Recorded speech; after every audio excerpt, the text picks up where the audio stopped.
Abaganda b'omu Lukoola tulina enjogera yaffe tugamba nti abaali baseka. And you remember when we came from the bush, we had the 10-point program.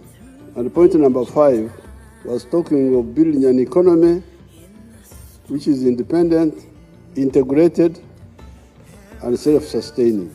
And integration meant 2 things. There will be the vertical integration, but also the horizontal integration.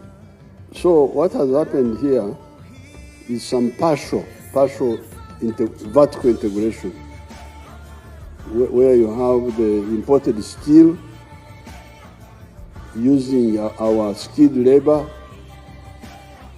and our electricity to produce these vehicles. So for the first time, the transport sector is beginning to be integrated with the industries of Uganda in the form of Kiira Vehicle plant. If we do it successfully, we shall save $800 million for steel.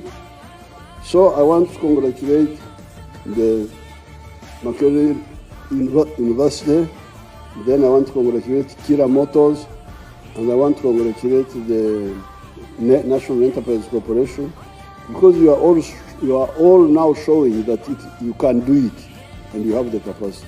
So I congratulate you and I wish you good luck.